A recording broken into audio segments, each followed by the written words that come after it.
The thing you quickly learn once you start getting into Grand Seiko is this. Whether or not you can get past the Seiko branding, the quality and attention to detail they put into their watches is unmatched. They put so much care into their watches over at the house of Grand Seiko, which is what gives us the comfort of knowing that we have a flawless watch. I wasn't even able to find a single flaw under Extreme Macro, and honestly, that says a lot. Now, allow me to share with you guys what makes this watch extremely cool. It may or may not be obvious, but the dial is inspired by the lion's mane. Typical of Grand Seiko to have a reason behind every design, which is why many love the brand. They captured the lion's mane perfectly with the brown color and the asymmetrical brushing on the dial.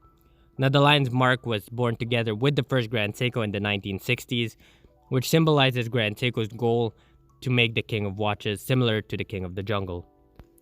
Now, the watch doesn't only have a pretty face. As you can see, it packs a ton of complications. It's definitely a busy watch, but with good reason. You get a chronograph, a date, a power reserve indicator, a running seconds hand with that beautiful suite of that spring drive movement, and last but not least, you also get a GMT function with a 24-hour bezel.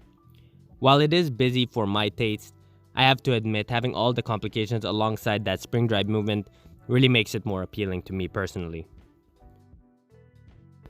Now there's no getting around it. To make a watch this complicated, obviously it will come with a bigger case size. In this case, the watch is 44.5mm with a thickness of 16mm. However, in typical Seiko fashion, the lug-to-lug makes it quite wearable. The watch also has a fully hardened titanium despite it looking like a stainless steel, which helps aid the wearability of the bigger size. I think what will divide most of us actually will be the case shape rather than the case size. While it is an acquired taste, no doubt, the one thing I enjoy is how modern this case design is. The sharp angles and unique styling is a good thing because it means the company isn't relying on past designs like many brands tend to do.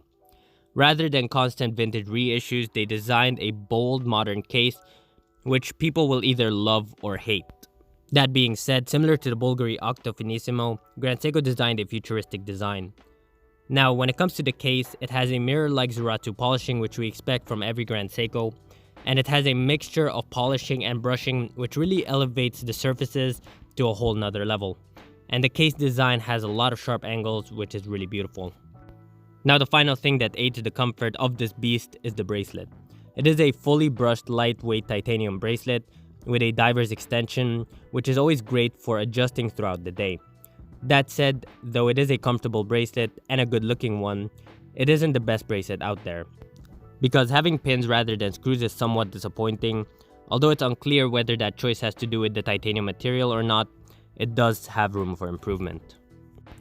Now, similar to the 9R65, this watch utilizes Grand Seiko's iconic spring drive movement. Though this time it's the 9R96, which is their more complicated spring drive caliber. However, just because of all the added features doesn't change what we love about this movement.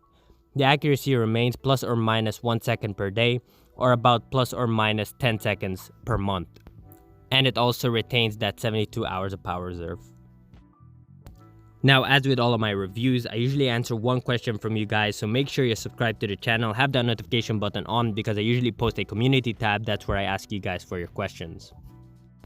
Now, today's question comes from Mr. Leia, a big supporter and friend of the channel. You have checked out some of Grand Seiko's models which are before the recent upmarket move.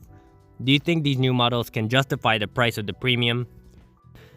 First of all, I would like to say thank you so much for the question, and my answer is I don't really mind the fact that they're going upmarket, but that being said, I don't want them to go crazy with their prices and try to fetch Patek or Lange money. Now, Grand Seiko is a bit undervalued in my opinion, and I've mentioned that before, but unlike Seiko, Seiko is trying to go upmarket without improving their quality, while Grand Seiko does focus on improving themselves every single time. But that being said, the one thing I would change about Grand Seiko is their marketing.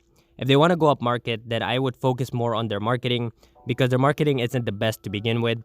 And if you're going to go upmarket, it's best to try to have your watches retain better value than they actually do, even though some of their models do.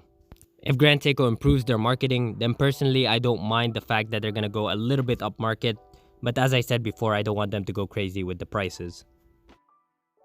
But guys, I wanted to thank you so much for watching. If you're interested in this Grand Seiko or any other Grand Seiko, make sure you check out exquisitetimepieces.com. They're an authorized dealer for Grand Seiko alongside Omega, Breguet, Blancpain, and they have a lot of really cool pre-owned watches, so make sure you check them out. And guys, also I wanted to thank you so much for watching. Please don't forget to add in the comment section below what you think about this watch, and also check out our previous videos. Don't forget to subscribe and click that notification button so you don't miss another video. And guys, I will see you in the next one.